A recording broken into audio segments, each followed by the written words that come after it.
bien, estamos bien musicalizados. Llevamos un tiempo bien musicalizados. Buenos días, tardes, noches. Bienvenidos a esto que hemos dado en llamar Mandarina TV. Mi nombre es Juan Di Paolo y antes de arrancar, siempre decirles que se suscriban, que le den like y que comenten. Que es interesante, que los comentarios de las últimas semanas los hemos estado leyendo y están buenísimos. Antes de empezar, el día de hoy le quiero dar la bienvenida a mi amigo el Gustavo Fornés, que está acá conmigo para charlar hoy un poco. ¿Qué haces, Gustavo? Hola, Juan, y hola a todos. Bueno, un gusto estar aquí, siempre te miro y... buenísimo. Así que bueno, estamos ahora participando junto con vos. Dale, me alegro muchísimo que estés acá. Bueno, yo también. Siempre el Gustavo siempre es alguien con el que me gusta preguntarme cosas, digamos. Entonces dije, bueno, vamos a charlar de esto. Que él, voy a confesar algo, digamos. Él cree que los tiempos no han cambiado tan violentamente como yo. Entonces siempre es una idea que por lo menos me interesa para charlar, digamos. Él cree que la cosa es un poco más lenta, yo creo que la cosa está aceleradísima. Sí, yo diría otras cosas. Dale. A mí me molesta más tus discursos epocales con flojo de papeles. Sí. Bueno, dale, son los discursos que son, digamos. Hoy vamos a hablar de eso, hoy vamos a hablar un poco de si la época ha cambiado o no ha cambiado la época. Y bueno, nada, qué sé yo. Yo insisto con que esto ha cambiado de una manera violentísima de un momento para otro, pero bueno, hoy lo charlaremos. Bien, ¿sí? Sí.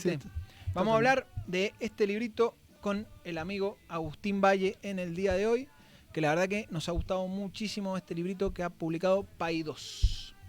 ¿Cómo estás, Agustín? ¿Cómo andás? Buenas, Juan, ¿cómo están? Muy Gracias bien. por la invitación. No, a vos.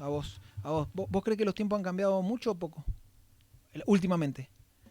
Creo que es cierto que han cambiado mucho y también es cierto que no han cambiado tanto. Bien, perfecto. Entonces vamos a ver qué resolvemos hoy a partir de la lectura de esto, que se llama Jamás tan cerca. Y está buenísimo el libro del Agustín.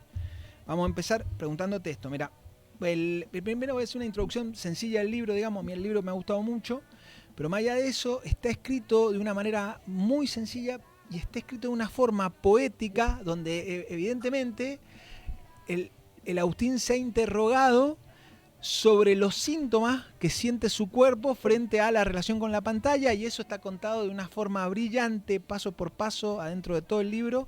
Entonces me parece que es un gran lugar para preguntarse cómo la pantalla ha cambiado la forma de subjetivación o de subjetividades o el mundo subjetivo, digamos. Me parece que es un gran libro. Y la primera idea que recorre el libro, y me gustaría arrancar por acá, es la cuestión de la captura, digamos. Entonces vos comparás al teléfono celular, que es una idea que me parece interesante, con el rosario. Digo, hoy que han vuelto un poco los rosarios, viste que está como remistificada la cosa, digamos, hoy que han vuelto un poco los rosarios, vos decís que esa actitud que se tenía en el catolicismo de agarrar el rosario es la misma captura que hoy provocan los teléfonos. ¿Es así o no? Sí, lo que digo es que lo hereda, ¿no? Ajá. Y acá un poco repito la trampita con la que respondí la pregunta anterior, de si hay mucho nuevo bajo el sol, que es que sí y no. Uh-huh. Entonces, es lo mismo y no es lo mismo. En el sentido de que cuando hay una herencia, hay algo que se repite transformándose. Uh-huh. Entonces uno puede ver, puede poner el énfasis en lo que cambia o en lo que se repite. ¿Sabes, Juan? Que, a ver, quiero decir dos cosas. Uno, responder un poco tu pregunta. Dale. Y otro, agarrar un costadito de tu pregunta. Dale. ¿Sí? Si me permitís. Sí, dale. Que una digresión de algo que mencionaste al pasar. Sí, yo planteo que hay algo...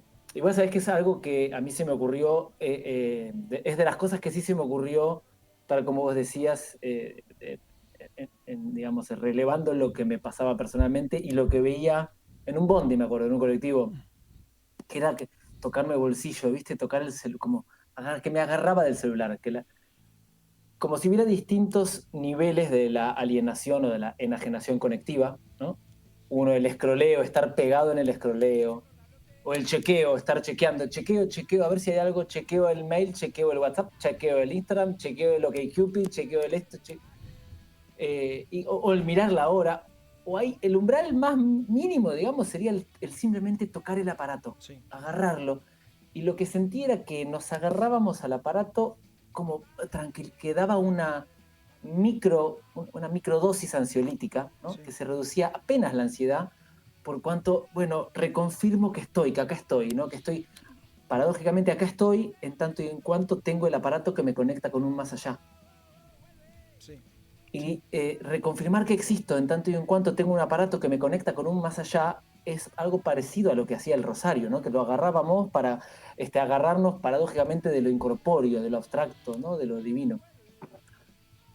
Y entonces ahí, bueno, esto sería este señalamiento de cómo hay un isomorfismo, ¿no? Como tiene la misma forma en ese punto el vínculo con el aparato celular y el vínculo con el aparato rosario, lo tomo como ejemplo de lo que llamo la religión celular, ¿no? Como hoy lo que religa a los separados, ¿no? Que los religa en tanto que separados es la conectividad, ¿no? Y las redes sociales como grandes iglesias y demás.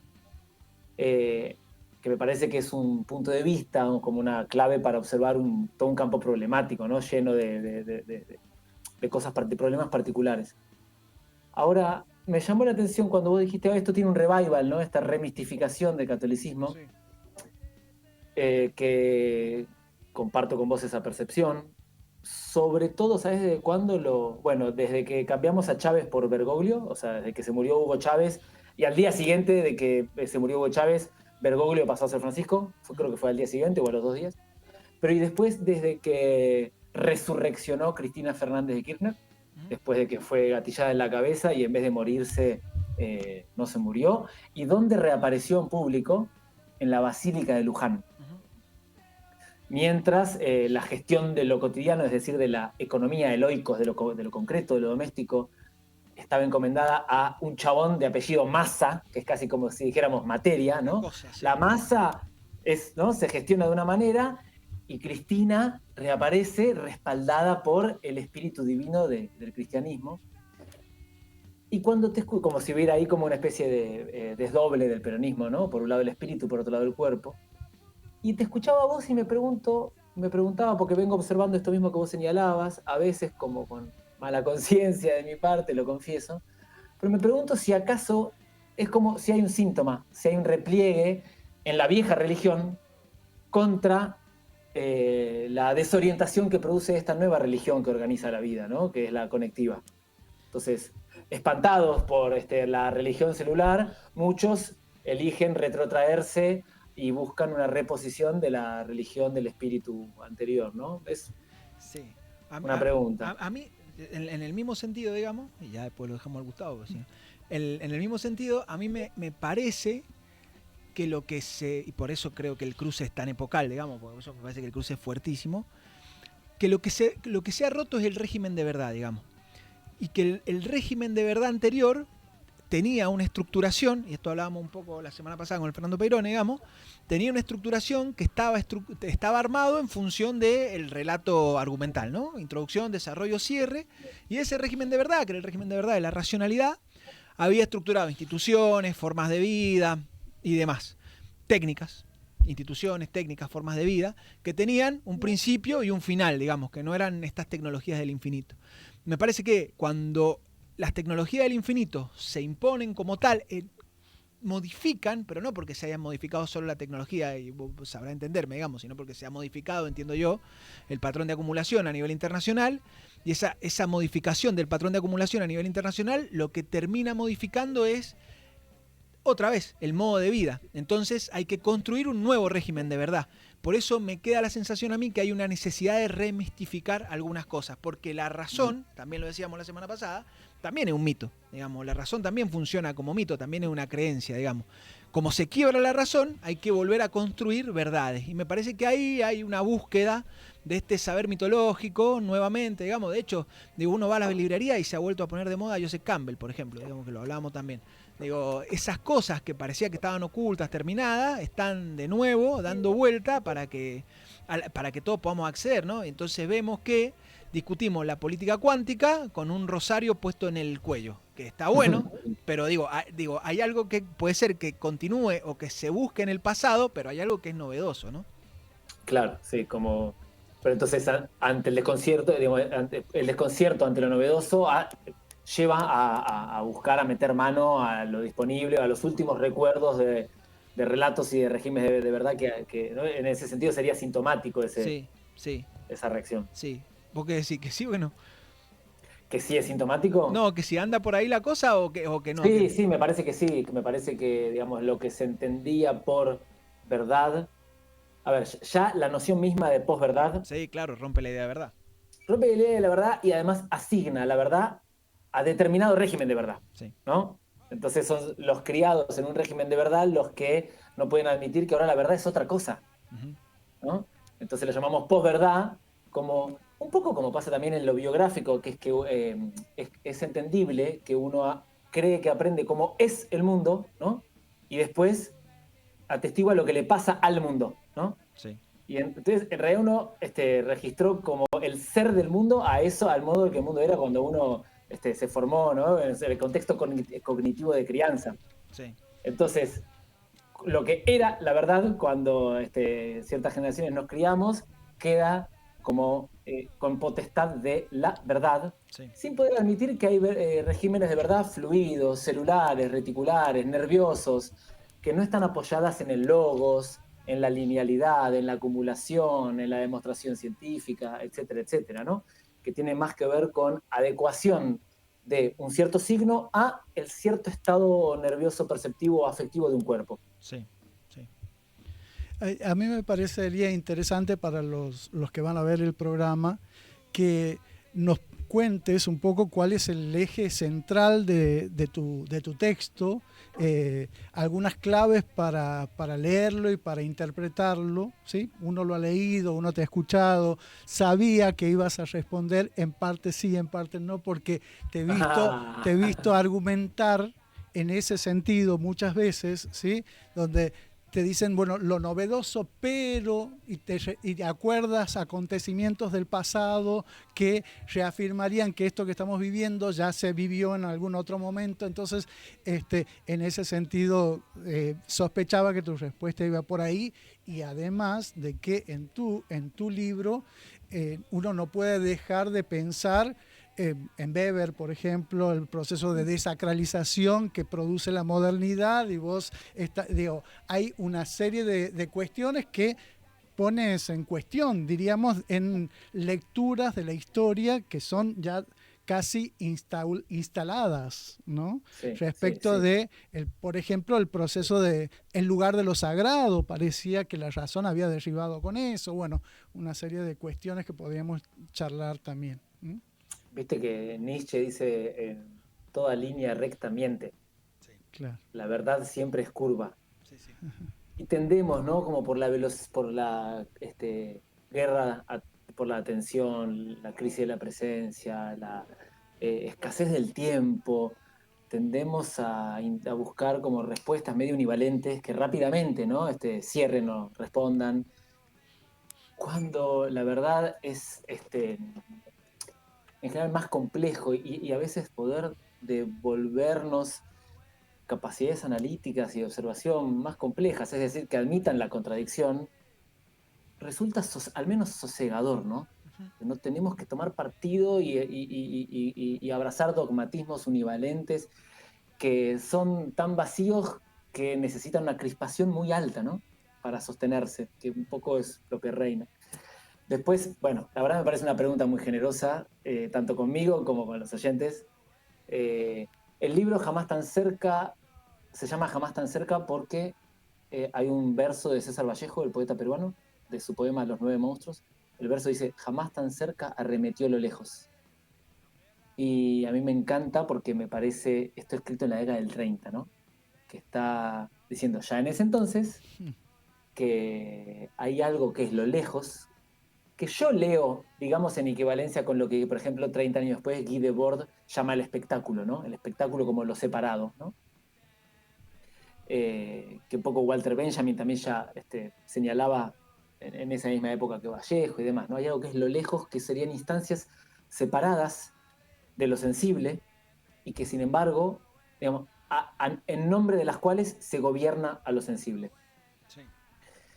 Y el subtítulo del libro es La humanidad que armamos con las pantallas.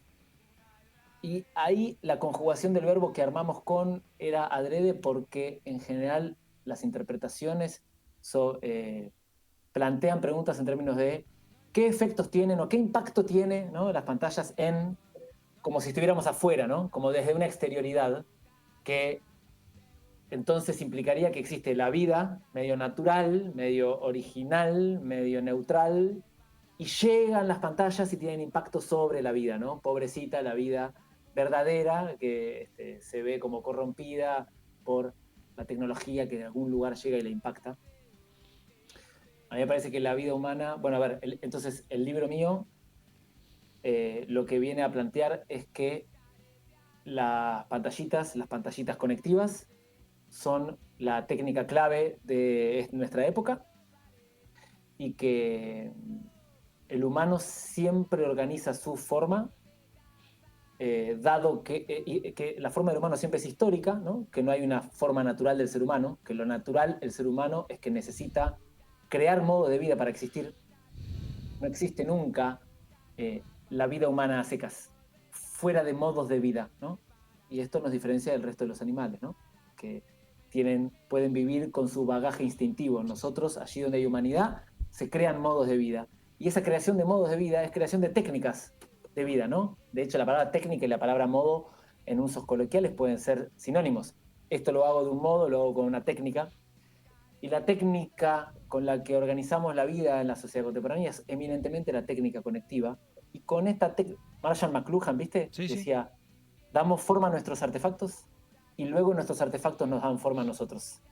Sí. Es algo tan simple y tan genial, tan brillante. Entonces, nosotros damos forma a los aparatitos estos que ahora estamos usando como un medio para encontrarnos, por ejemplo, en este momento, pero a la vez también nos dan forma a nosotros los artefactos, ¿no? ¿Y qué forma nos dan?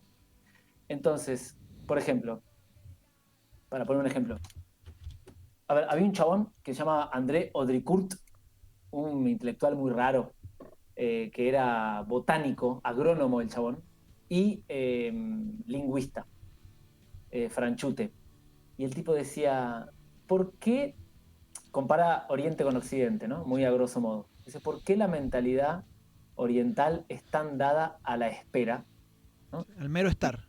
Al mero estar. Nietzsche dice, hijo de puta, Nietzsche, dice, los orientales se dieron cuenta de que la sabiduría necesita aburrimiento. Sí. Necesita aburrimiento.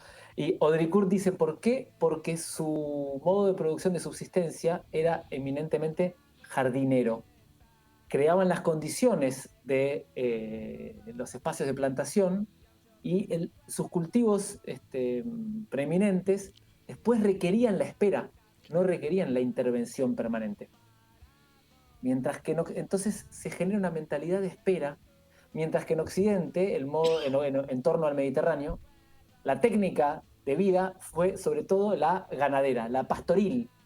Y el pastor es jefe, ¿no? Es el jefe, es el que manda, es el que tiene que decir cómo se hacen las cosas, ¿no? Y hay otros que tienen que obedecer. Esto como ejemplo muy, muy básico. Ahora de cómo las técnicas forman lo que somos. Ahora pongo otro ejemplo más nuevo, posterior al momento de escritura de mi libro, y que hubiera entrado de cajón en mi libro, que estudia la humanidad que armamos con las pantallas, que fue cuando había campaña presidencial en Argentina. Sí. Ayer nomás. Sí. Después de ser campeones del mundo, Sí. en este raíz incesante de motivos de estrés máximo Sí. que nos hermana, y que el que ahora es presidente hizo como una especie de acting, una performance que se viralizó mucho, que decía, tal cosa afuera, tal otra afuera, ¿se acuerdan? Afuera, Sí. afuera, afuera.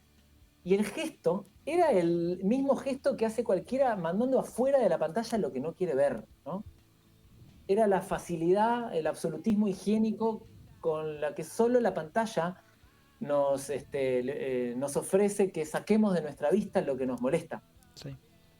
Y el hecho además de que eso prendiera tanto, muestra que la subjetividad, entonces la percepción, la sensibilidad, está conformada con los patrones, los usos que las pantallas organizan, ¿no? Entonces, por ejemplo, algo que no me gusta lo puedo eliminar y no tengo que inventar formas de convivir con eso. No tengo que dialogar, no tengo que entenderme, no tengo que tolerarlo, no tengo que establecer acuerdos, suprimir, deshacer, eliminar, chau, ¿no? Sí. Bueno, entonces, sobre cómo las pantallitas conectivas forman al bicho humano en la época contemporánea en distintas como dimensiones de la vida, trata el libro Jamás tan cerca. Te hago una pregunta, en el mismo tono, digamos, y tomando lo de McLuhan. Esto de nosotros armamos aparatos, los aparatos después nos arman a nosotros, digamos, ¿no? Y tratando de poder corrernos a esto que vos llamás la subjetividad mediada, qué sé yo. La industrialización estructuró unos aparatos, esos aparatos después nos estructuraron a nosotros y se construyó un mundo con un tipo de sujeto, ¿no? Que es un sujeto que estaba acostumbrado a ver el final del producto, ¿no? Entonces aparecieron las instituciones de captura temporal, la producción del individuo, la producción del ciudadano, la producción del, no sé, del docente, de lo que ustedes quieran, del trabajador de la fábrica, lo que sea, digamos, pero tenía un final. En algún lugar había un producto que finalizaba, aunque después pasara otra etapa, pero ahí había una finalización del producto.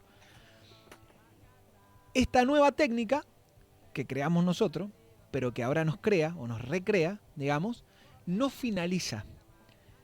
O creo yo, no finaliza. ¿Qué tipo de subjetividad o qué características, para meternos en la idea de los síntomas, digamos, qué tipo de características tiene la subjetividad de la mediosfera? Claro. Está buenísimo el señalamiento, me parece. Y vos dijiste, esto ya nos mete en el asunto de los síntomas, Sí. Porque, bueno, casi que va de suyo, digamos, creo que la pregunta, que más bien es un señalamiento diagnóstico, ya está contenido, me parece, una buena parte de la respuesta, que es, por ejemplo, al menos en principio, para empezar a hablar, Sí. la epidemia de ansiedad, ¿no? Ajá. Cuando nada termina, nada se puede decir terminó, si no se puntúa, si no hay puntuación, no hay espacio libre después, ¿no? Entonces, vos atás la epidemia de ansiedad al uso de las pantallas. Sí, vale. Eso me parece que, digamos, Sí. es de esas cosas que se pueden observar a simple vista, Uh-huh. y a la vez podemos analizar con distintos niveles de profundidad, ¿no? Uh-huh. Pero bueno, de hecho, la descripción que vos hiciste, muy elocuente, de la diferencia entre modos de producción que tienen algún punto final y modos de producción de, como dijiste, las tecnologías de lo infinito. Sí. Bueno, claro, entonces, ¿cómo irse a dormir? ¿Cómo desengancharse? ¿Cómo soltar el cuerpo y el aparato psíquico y la atención del proceso productivo si el proceso productivo no se detiene nunca? Nunca. Y si encima no produce lugares y vínculos sólidos estables, relaciones estables entre los puntos sociales, sino que hay que engancharse, ¿no?, a lo que rinde para poder tener algún tipo de lugar. Sí. ¿Cómo descansás? Uh-huh. ¿No? Uh-huh. ¿Cómo obtenés espacios de flotación, ¿no? Que dicho sea de paso, según Rousseau, era la libertad, ¿no? Poder tener espacios de flotación, de ensoñación, ¿no? Para que acontezca algo, ¿no? Lo contrario a la libertad de tener que estar disponible para engancharse a procesos de valorización permanentes. Puedo, intervengo un poquito. Digo, quizás si uno se queda en el título del libro y sobre todo en el subtítulo, uno podría quedarse en un tema que está emergiendo en el ámbito de los docentes. Yo, hablando con Juan, decía, bueno, a ver, yo quisiera, yo que me dedico a la docencia, estoy en la escuela, estoy en un instituto de formación de docentes, el tema de las pantallas está siendo trabajado, ¿sí? A mí me parece que en el texto, o vos estás haciendo un abordaje de la pantalla casi como un analizador de otros procesos, por ejemplo, el de subjetivación, ¿sí? La construcción de una nueva subjetividad, me parece, pero también de cuestiones más estructurales. No sé si el hablar de un nuevo régimen de creencias como la mediatización, ¿sí? Me está poniendo en, bueno, a ver, ese régimen de creencia crea estos sujetos crean, digo, eso de cuando uno aborda lo cultural, ¿sí? La mediatización general de la vida, dices vos, ¿sí? Ahí esa es una estructura externa a los sujetos, ¿sí? Externa a los sujetos, y ahí, digo, también me pregunto si esa estructura externa a los sujetos ha logrado una instalación que trasciende las pertenencias de clase, que trascienden los grupos etarios, digamos, todo aquello que puede diversificar esos modos de vida, como decías recién vos. ¿Pero por qué externa a los sujetos? ¿Es externo a los sujetos? La he percibido como externa a los sujetos, capaz que tiene que ver con mi formación. Bueno, explícame entonces qué quieres decir con mediatización, como un proceso social, cultural, me parece que es... vos hablas de sujetos mediáticos también, ¿verdad? Sí, sí, Subjetividad sí, sí, de sí, sí, sí, sí. Sí, mediática también. a ver, creo que hay como varias cosas Sí. en el planteo. Me detengo en por qué decís que es una estructura externa, porque si fuera una estructura externa, entonces el, el sujeto tendría una conformación autónoma, medio independiente, medio, ¿no? Y luego vendrían los procesos sociales a tomarlo. A mí lo que me parece es que los procesos de producción producen también a los sujetos, ¿no? Y la forma subjetiva. Está muy bien. A ver, como la noción de mediatización que yo uso en el libro sobre todo, viste que son palabras muy como elásticas, ¿no? Toleran muchos usos distintos algunas palabras. Por ejemplo, mediatización. Se la bancan, son generosas en ese sentido. Lo cual es un riesgo porque a veces puede llegar a cada uno sobreentender cómo la usa y yo ahí tomo al menos tres sentidos, ¿sí? Reúno como el concepto que uso en el libro, ¿no? Como un concepto operativo en el libro tiene como tres patas. Esto entonces es un argumento un poquito elaborado. Una es la mediatización como una forma de vivir todo como un medio para otra cosa. Ujú. Que todo sea vivido como un medio para otra cosa, ¿sí? Lo cual es dramático, porque si todo es vivido como un medio para otra cosa, lo cual está bastante cerca de lo que decía Juan recién, ¿no? No hay fin, ¿no? Todo es medio para. Entonces, siempre el sentido está desdoblado, ¿no? Entonces nunca tenemos potestad sobre el sentido. Hay como una especie de enajenación, ¿no? Entonces se nos vuelve ajeno incluso el sentido de lo que hacemos, porque es para algo que nunca está acá, ¿no? Nunca está ahora. Esto está muy ligado a la idea de instrumentalización, ¿no? Sí, Entonces, sí, por ejemplo, ¿te acuerdan Chiche Helbun que decía, yo no tengo amigos, tengo contactos? claro. Entonces, tener vínculos instrumentales con los otros, Sí, sí. tener un vínculo instrumental con nuestro cuerpo, etcétera, etcétera, etcétera, ¿no? Que todo se ha vivido como un medio para otra cosa, un medio para otra, y así se nos puede ir la vida como un medio para otra cosa, entonces Sí. nunca Pero vivimos. Entonces, esto, acá casi que la palabra mediatización es casi sinónimo de lo que ciertas tradiciones filosóficas llaman finalismo, ¿no? El finalismo. Que yo lo tomo sobre todo de Spinoza, en el apéndice del libro 1 de la ética demostrada según sí, el orden geométrico, que es sí, un texto extraordinario, sí, vos porque lo donde él podés leer. dice, creer que las cosas existen para cumplir una finalidad es la superstición, el prejuicio del cual se desprenden todos los prejuicios, ¿no? Sí. Entonces esta es la primera pata, la mediatización como la tendencia a vivir todo como un medio para otra cosa. Pero entonces, por ejemplo, unas montañas, ¿no? También serían un medio para rendir, ¿no? Que rindan las montañas, ¿no?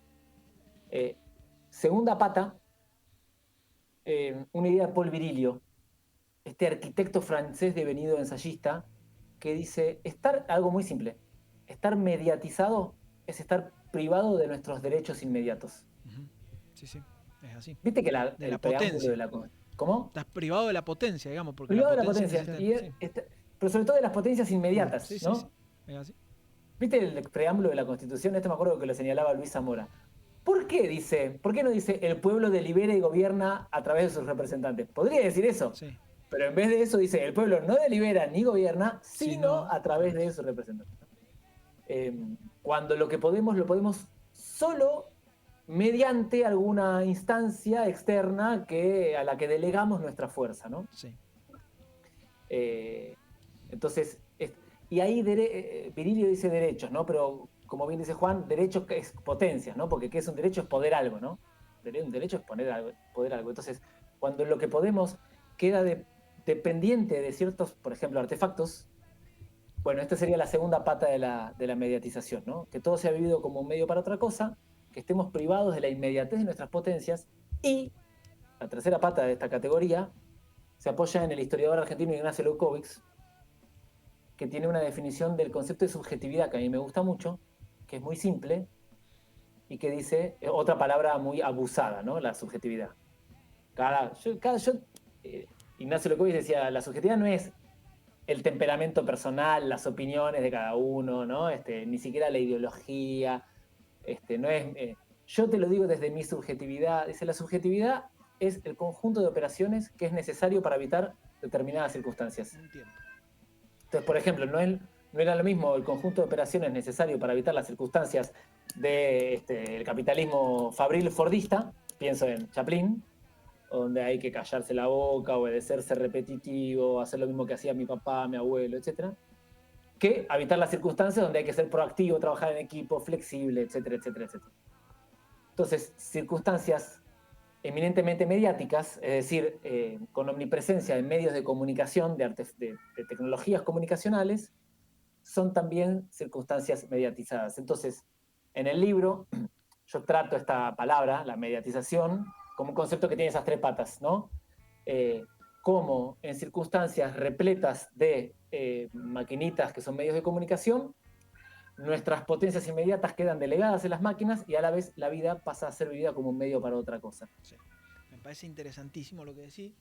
Digo, y no puedo dejar de pensar en los hijos de nosotros, pero también en nosotros mismos, digamos. Por eso me parece tan interesante el libro, porque a mí me parece que haces un recorrido introspectivo muy fuerte en el libro, que es de todo lo que te pasa a vos, lo que pasa con tu familia, digamos, y lo que pasa con esto que es el nuevo sujeto, digamos, porque si el sujeto es esta radicalización de la instrumentalización de Jeremy Bentham, digamos, él está radicalizado 1000 por 1000 Bentham, ¿no? Le ha ido bien.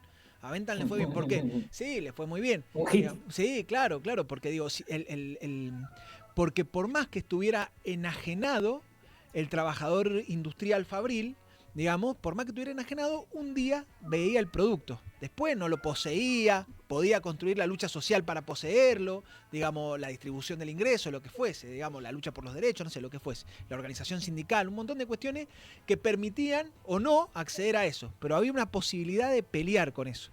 El problema es que esta tecnología del infinito, vuelvo a esto, que no sé si son infinitas porque es imposible que sean infinitas, pero estas tecnologías que pretenden ser infinitas, construyen un sujeto, vamos a decir así, que está relacionado con el patrón de acumulación, como decíamos recién, digamos, construyen un sujeto que necesita todo el tiempo rendir al máximo. Todo el tiempo rendir al máximo. Entonces, ese sujeto que todo el tiempo necesita rendir al máximo no tiene tiempo disponible para la organización comunal o la organización familiar. Y cuando digo organización comunal estoy hablando de sentarse los fines de año en el barrio a celebrar la Navidad, digamos. Esas cosas han desaparecido porque lo que ha desaparecido es el tiempo de las 888, digamos, el tiempo de que en algún momento esto termina. Como nadie termina de trabajar nunca, nunca termina.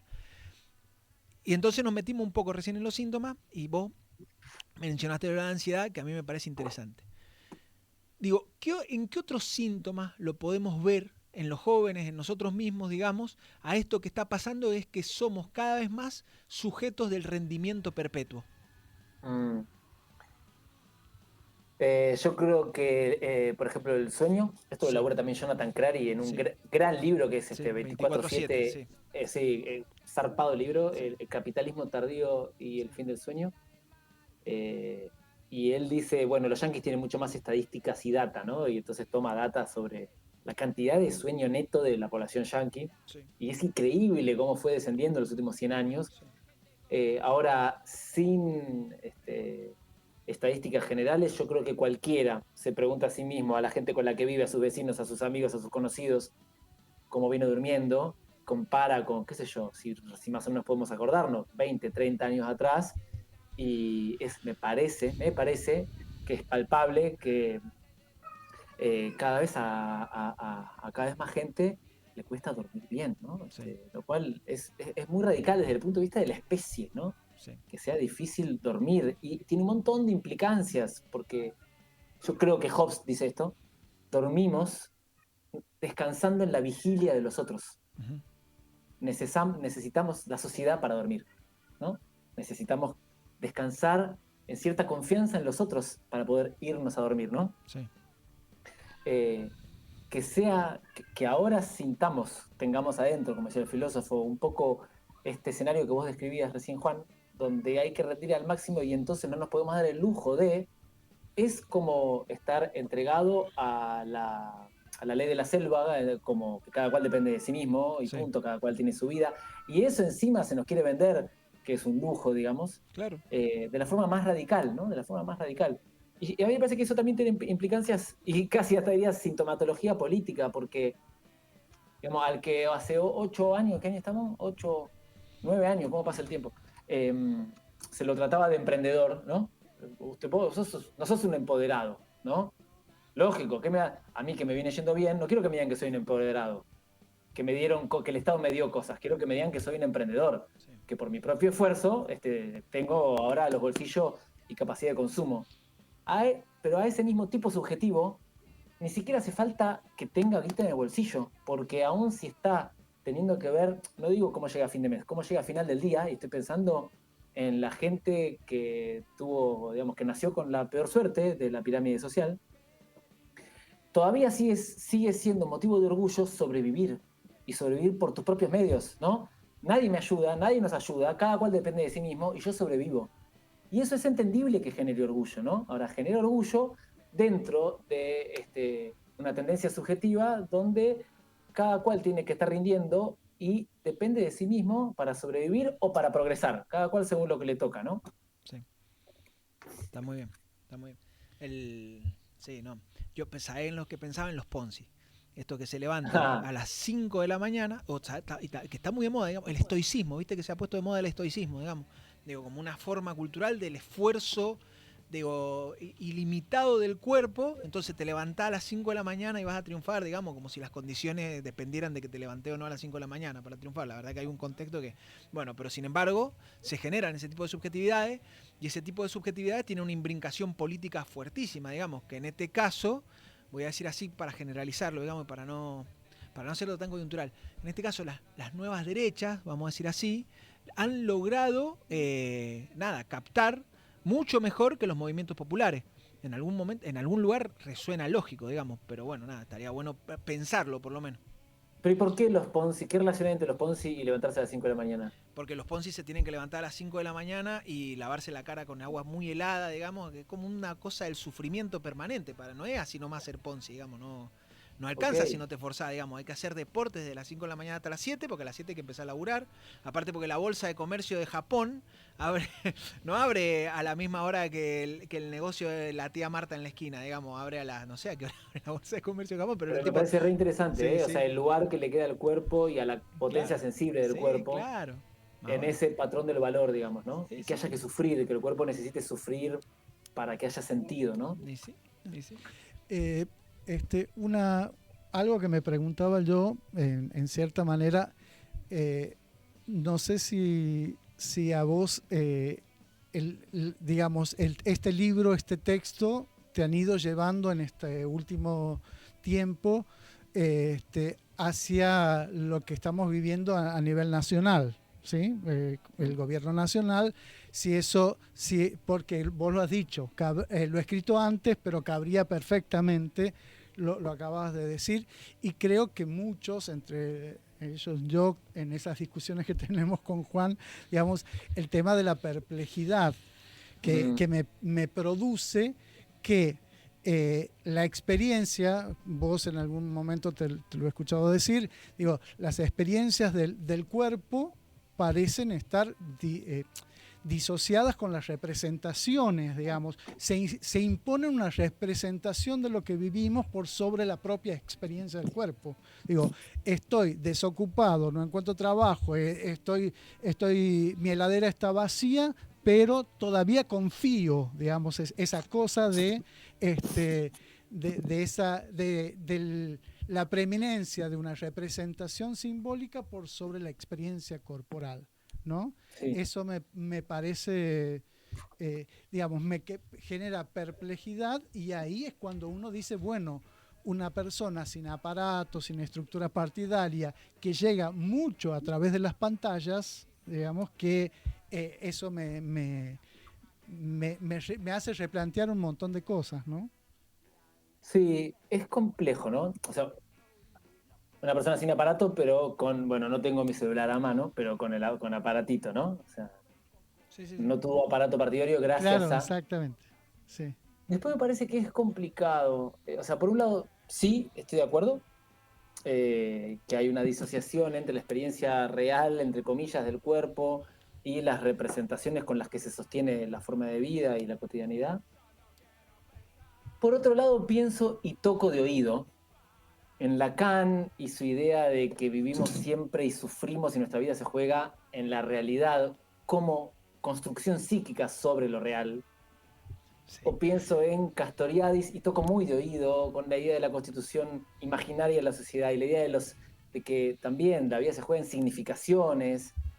Y a lo que voy es a que me parece que hay algo de eso que ahora genera perplejidad, pero que también es la naturaleza humana, ¿no? Que no es que ahora la gente esté equivocada y tiene No, claro. representaciones corridas respecto a la realidad del cuerpo. De hecho, un poco la retórica de los derechos y de la ciudadanía y tal era lo que estaba corrido del cuerpo. Cuando la gente estaba pasando pésimo y donde lo que se sentía todos los días era dolor y teníamos que comernos que nos habían devuelto derechos y que la inclusión y qué sé yo. Y bueno, motosierra, ¿no? Me parece adecuada la motosierra. Y alguien que viene y a la gente que está bruxando toda la noche le dice soy el león y le ofrezco un rugido. Entonces, ahí creo que sí hubo un punto donde el cuerpo que apoyó esto, que resulta, por supuesto, catastrófico, ¿no? Y que aunque en algún momento les va a caber al elenco que lo está llevando a cabo, produce un daño que va a ser muy difícil de reparar, mejor dicho, profundiza un daño muy difícil de reparar. Creo que en haberlo elegido, digo, entiendo a la gente, no solamente al sector de la sociedad argentina sempiternamente antiperonista y demás, sino también al precariado, a los rotos que lo votaron, me parece que es entendible. Sí, totalmente. Porque digo, más allá de que es verdad que, digo, que el signo está separado del significante, digamos, que eso, hay algo de eso, digamos, la experiencia, voy a citarlo a Alexander Roy, digamos, digo, el materialismo es extremo, digamos, siempre duele más un ladrillo en la cabeza, de hecho, digo, lo que le pasa a Pablo Grillo es lo que le pasa a Pablo Grillo, no es que lo percibimos, digamos, que las cientos de manifestaciones. Digo, la verdad que había una sociedad que estaba agotada, que estaba cansada. Yo creo que hay una sociedad. Yo lo que trataría de mirar es por qué esa sociedad está agotada o cansada. Digamos, ¿qué se agotó, qué se cansó? Nosotros le hablamos mucho a la sociedad digo nosotros como si me tuviera que hacer cargo, digamos, pero le hablamos a la sociedad del pleno empleo y la verdad que las sociedades del pleno empleo han desaparecido hace 40 años, digamos, y no es que estuvimos cerca de volver a construir una sociedad de pleno empleo. Hemos estado lejísimos de volver a construir una sociedad de pleno empleo y sin embargo hablamos con la sociedad como si fuera la sociedad de pleno empleo y la verdad que había una gran masa de la sociedad que no participaba del pleno empleo, entonces que creer que participaba de derecho y demás es como difícil. En el medio la estaba pasando mal, en el medio la pandemia, que me parece que cambió radicalmente la forma de relacionarse con esto, por lo menos. Digo. Y también me parece que la pandemia terminó de empujarse a quienes estaban afuera del relato del Sí, pleno empleo sí. a un resentimiento sobre Sobre los aquellos que que sí tenían el tenían pleno empleo. empleo Sí, sí, sí. y sus prerrogativas y beneficios, ¿no? Sí, sí, sí. Sí, aparte te quedaba el lugar regalado para la operación política, digamos, lo único que había que hacer ahí era profundizar, estos son, entonces terminó siendo el empleado estatal, la casta, el empleado estatal de, no sé, de 500.000 pesos la casta, digamos. Sí, los privilegios pasaron Claro, a ser tener claro, claro. un Tener, sueldo garantizado. tener salario, tener salario. Tener Tener salario. salario. Una breve pregunta en esta misma línea. Sí. Digamos, no hay desde las pantallas y no hay un uso intencional por generar un clima, un humor. Sí, yo creo que sí. Sí, sí, yo creo que sí. Me imagino que te refieres a ciertos actores, ¿no? Sí, digamos que uno podría decir, pero digo, uno puede, en esto de la construcción simbólica de la realidad, también hay mucho de humor. Esto vos en algún momento hablas de la bronca, de ciertos estados más emocionales que racionales, ¿no? Que cuajan en estas cosas. Y cuando uno piensa en el dispositivo, digamos, piensa en el aparato y piensa en la pantalla, uno podría decir que esto es mecánico y no, o nos tenemos que preguntar sobre mis consumos, los contenidos, ¿sí? No solamente con el dispositivo aparato, sino con lo que circula, ¿sí? Tal cual. En términos de agambenianos del italiano Giorgio Agamben, que él tiene un texto Sobre el bastante dispositivo. piola, que es un dispositivo, todo eso forma parte del dispositivo. El dispositivo es también esos contenidos, esos modos de uso, esos hábitos, ¿no? Esos guiños, esos automatismos que se forman en el uso del aparato, ¿no? Esa reunión de elementos materiales e inmateriales, todo eso es el dispositivo. Claro. Sí, yo creo que recontra hay múltiples intenciones deliberadas y campañas sostenidas que persiguen la creación de determinados climas y ánimos. Y a la vez también hay garpa más, ¿no? Garpa la alarma, garpa la catástrofe, garpa la agresión, los clickbaits, los títulos que generan clics. Sí, Viste que olvidate. entras a los diarios y una palabra que usan mucho, por ejemplo, es destrozó. Sí, sí. Tal destrozó a tal otro y que capaz que dijo, sí, la verdad que me cebó un mate, estaba lavado, qué sé yo. Pero el título fue lo que lo destrozó. Porque, bueno, me parece que también por el tipo de sensibilidad que produce la mediatización conectiva, el daño llega más, ¿no? Llama más la atención el daño, el destrozar, como que el dispositivo dispone un morbo. Sí. Entonces se le cree más, ¿no? Se le da más crédito. En el sentido de que la mirada mira más, eso es creer, ¿no? Allí donde va la mirada está dando crédito. Sí. Ay, mira, yo pensando en esto que dice el Gustavo, digamos, y solo para tirarlo, ¿no? En esto de la transformación subjetiva, el desplazamiento subjetivo, digamos, en esta realidad mediatizada, digamos.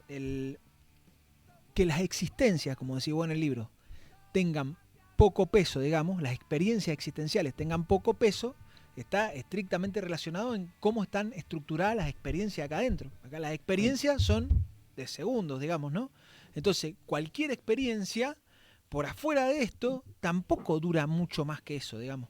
Entonces, la vida se transforma en una línea de puntos continua donde hay que ir acumulando, y esto es muy de los jóvenes, digamos, hay que ir acumulando experiencias. Entonces, junto a experiencia, es más importante irse de viaje que tener una familia, porque tener una familia es dificilísimo, necesita un texto argumental, introducción, desarrollo, cierre, hay que hacer todo para tener una familia. En cambio, para irte de vacaciones todos los años con tu amigo, te vas de vacaciones, te sacas la foto y Sí, se es una acabó.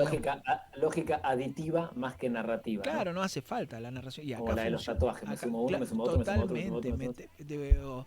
Yo porque estaba pensando, sigo pensando en esto de los síntomas, digamos, y entonces, esto de juntar experiencia, esto de tatuarse el cuerpo, aparte se ha puesto de moda, no cualquier tatuaje, el tatuaje que se ha puesto de moda es el tatuaje minimalista, ¿no? Que son miles de tatuajes en el cuerpo, Etiquetas. uno, dos, tres, cuatro, cinco, que son de reafirmación identitaria, pero son miles, digamos, no es una, no es que uso la remera de Ricky Espinosa y se acabó, digamos, no, necesito Ricky Espinosa, soy toda esta experiencia. Y me parece que ahí sí hay una construcción de un sujeto que tiene poca relación con la existencia, porque lo que tiene que ir juntando es experiencias, digamos, y esas experiencias están mediatizadas por esto, me parece, ¿no? Sí, sí, vivencias, ¿no? Vivencias que son reales en tanto y en cuanto son signos, Sí, sí, ¿no? sí. Mientras que para el espíritu, el alma, la conciencia, llamemos como querramos a eso que somos, eh, o la experiencia, Sí. bueno, no vivimos solo signos, vivimos cosas, ¿no? Uh-huh. Un amigo me decía que se fue a los Andes Patagónicos en las Sí. vacaciones Sí. y que estaba, bueno, un día se estaba en un lugar en la inmensidad de las montañas, Sí. lejos de toda conectividad, dice, y me di cuenta de que por la inercia de mi patrón perceptivo me sentía encerrado, sentía claustrofobia, porque no tenía como la ventanita ese más allá, Claro, ¿no? claro, claro. Al aire libre. Claro, al aire Al libre. aire libre en la inmensidad, Sí, digamos, ¿no? sí, sí. Esa imagen que podía ser de libertad, ¿no? Claro. Sí, Estás sí. caminando por los Andes, Sí, sí. y sin embargo él lo padecía, ¿no? O sea, realmente no podía hallarse en esa situación, en ese ambiente. No Sí, era sí. un ambiente que pudiera habitar. Claro. Sí. ¿Le puedo hacer una preguntita sobre la escuela? He visto que has participado en algunos cursos de formación sobre la enseñanza de las ciencias sociales en la escuela. Y digo, a ver, ¿qué desafíos para los que enseñamos las ciencias sociales trae este contexto? Por decir alguna pregunta, pero las más vulgares dicen pantallas sí o pantallas no dentro del aula. Digamos, ¿qué estás pensando en este sentido? Realmente me parece que es un quilombo, en el sentido de que, mientras tanto escucho flema de fondo. Sí. No lo nombremos porque nos banean. Perdón. Me parece que es un quilombo en el sentido de que la escuela, en este asunto, así como en otros asuntos, la palabra trinchera no me gusta, ¿no? Pero sí trabaja con el lazo social desnudo, entero, ¿no? Entonces está entero, los problemas del lazo social están enteros adentro de la escuela. Entonces, la escuela lidia con problemas que la exceden. Y medio que eso es irresoluble. Y estás en la escuela, laburás en la escuela y tenés que lidiar con fuerzas que te exceden y que te exceden a vos como docente o como directivo, incluso la institución misma, te exceden y te van a exceder. ¿Y qué podemos con eso? Entonces, es una situación de desborde inevitable, ¿no? Te desbordan las cosas con las que lidias, pero el riesgo es que eso lleve a invisibilizar o a insensibilizar las potencias, porque siempre algo podemos. Siempre algo podemos, sí. Siempre algo podemos. Sí. Por más que no sea acomodar la caída y que nos lastime menos la caída, ¿eh? O sea, no digo que siempre podemos, no lo estoy romantizando. A veces lo que podemos es poner una curita, a veces lo que podemos es devolverle a alguien una mirada con una sonrisa, ¿no? Siempre algo, entonces, que la condición excesiva de los asuntos con los que hay que lidiar en la escuela no tape, no pase por alto las potencias que tiene la escuela. Sí. Y después, creo que vos ya respondiste que es un poco absurdo que el dilema se dirime entre pantallas sí y pantallas no, sobre todo en la escuela media, me parece, en la escuela secundaria. Y a mí lo que me parece es que se transmite no solo los contenidos, sino el vínculo que tenemos con los contenidos, ¿no? Sí. Que no se transmiten materias, se transmite la vibración, digamos, ¿no? O sea, el ánimo que tiene el docente en el aula. Eso es lo que más se transmite. Sí, es el texto ese sobre lo conectivo y lo conjuntivo de Bifo. Digamos, Sí, cuando habla sobre el perfume de la chica que te gusta, y eso seguramente es mucho más importante para un conocimiento, para un saber, que la racionalidad del ir y venir, digamos. Estoy tentado a hacerte dos preguntas, porque vamos a ir cerrando, digamos. ¿Viste Adolescencia, la serie? No la viste. Entonces no te voy a preguntar por Adolescencia, digamos. Igual ya me contaron. Sí, no, yo leí lo pero no la vi. Yo leí lo del Diego y ayer me escribió el Gustavo y me dijo, ¿viste Adolescencia? Y no la vi, y anoche la vi entera. No me pareció fascinante, digamos. ¿Sí? Sí, a mí no me gustan las series y de verdad es el encuentro de 4 instituciones de la modernidad. Digo concreto, no te voy a spoilear nada, digamos, la escuela, la cárcel, el manicomio y la familia nuclear con la nueva técnica, digamos. Entonces, mirá, en ese encuentro no hay forma de agarrarse, digamos, entonces, nada, Kafka tenía razón. Vamos a decir así. Aprovecho para un chivo. Tengo un amigo que armó ahora una movida que se llama Huelga de Series. Ajá. Y tiene un blog, escribió un manifiesto contra las series. Pero esta dura 4 capítulos. Quizás le haga una excepción ahora que me contás esto. 4 capítulos, que es verdad, porque las series, digo, están hechas para ganar plata y nunca terminan, pero 4 capítulos. Yo no veo series por eso, porque no se puede mirar algo que no termina. Entonces te hago la última pregunta para ir cerrando y ya no molestarte más. Digamos, la disciplina, y pensando en esto de la escuela, que decía recién el Gustavo, digamos, necesitaba un régimen de presencias, ¿no? Digo, las presencias eran lo que producía al sujeto de la disciplina. Sin disciplina, el control necesita otro tipo de regímenes, ¿no? El régimen del control es el de la conectividad permanente, el password, digamos. Ese sujeto que no tiene presencia, ¿cómo hace para generar o construir lazos de solidaridad, de empatía, de entendimiento con el otro? Yo creo que es una pregunta, es una pregunta de un sujeto colectivo irrealizado o inacabado, ¿no? Es decir, es una pregunta que de vuelta retomando el inicio de la charla, tiene y no tiene quien se la haga, ¿no? Viste que Marx decía, la humanidad solo se formula preguntas que puede responder. Digamos, no existe el sujeto capaz de hacerse esa pregunta, y sí existe, ¿no? Existe y no existe, existe y no existe, existe y no existe. Ni menos aún la respuesta. En el libro yo tiro una hipótesis, que es que si el modo de producción conectivo lo que dispone es una forma de red, ¿no? Y que entonces existir es engancharse a la red, qué sé yo, y que entonces estamos en una soledad atestada, ¿no? Cada cual en la suya y con su vida, pero hiperconectados y quemados. Bueno, subjetivación autónoma, subjetivación crítica sería pasar de la red al nosotros, siendo el nosotros un sujeto colectivo, vamos a decir autoconsciente, y que no se vive como efecto del dispositivo.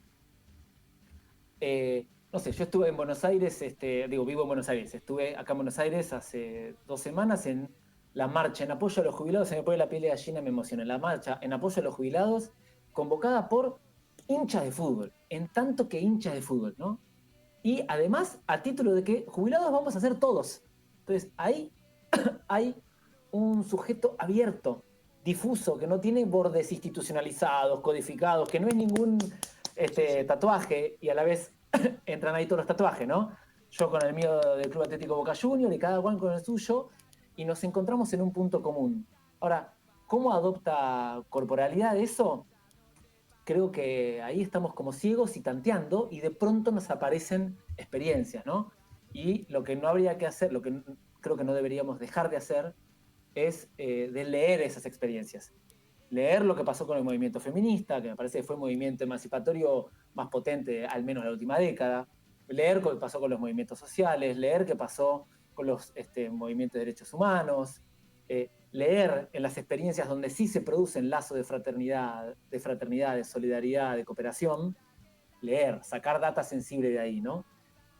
Y no caer en la tentación de las fórmulas y las recetas.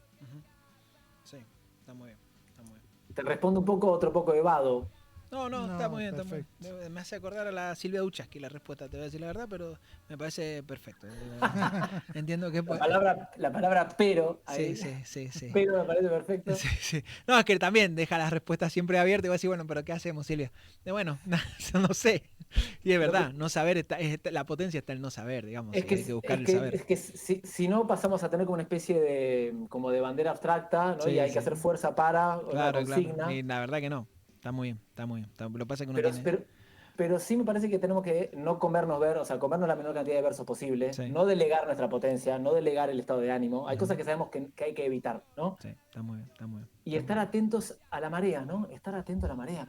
Sí, a ver a dónde nos subimos. ¿Cosa más? La verdad te agradezco muchísimo, muy, muy interesante todo tu planteo. Me hace revisar un montón de cosas, formación sociológica, el discurso con algo de formación filosófica, así que me dejas tecleando, digamos. Vale, buenísimo. Bueno, Agustín, muchísimas gracias. La verdad que a pesar de que ahora sos una persona muy famosa en este país, nos has dado bola y te has prestado a esta conversación. Te agradezco muchísimo, loco.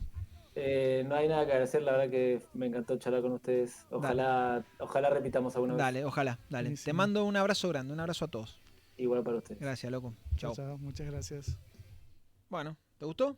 Me ha encantado. Bueno, me alegro. ¿Todo cómodo? Sí, totalmente. Bueno, me alegro totalmente mucho. Cómodo. Y para seguir debatiendo. Sí, hay que seguir charlando. Claro. A nosotros que... A vos más que a mí, digamos. A vos que te gusta más la escuela que a mí, me está matando la música. Mal. Me mataste. Escúchame, a vos que te ha gustado la escuela siempre más que a mí, digo... Sí, es verdad que hay algunos elementos para discutir la escuela que viene que me parece que quedan abiertos, y me parece que hay elementos para discutir las instituciones que vienen, porque me parece que hay instituciones que están en crisis, y eso, me parece que hemos quedado de acuerdo que más o menos están en crisis, que esa crisis no se va a resolver restituyendo institucionalidades previas, nada más. Nada, por demás decir que agradecidos a todos por estar ahí, muchísimas gracias, nos vemos la semana... antes me tengo que acordar que se tienen que suscribir, darle like, comentar y no sé qué más, nada más. Agradecerle a las chicas que están ahí atrás, que las veo, a la Camila, que está la Agustina y está la Alejandra también por ahí. Agradecerle a todos, agradecerle al Gustavo por estar acá y nada, nos vemos la semana que viene. Muchas gracias a todos. Adiós, chau, suerte.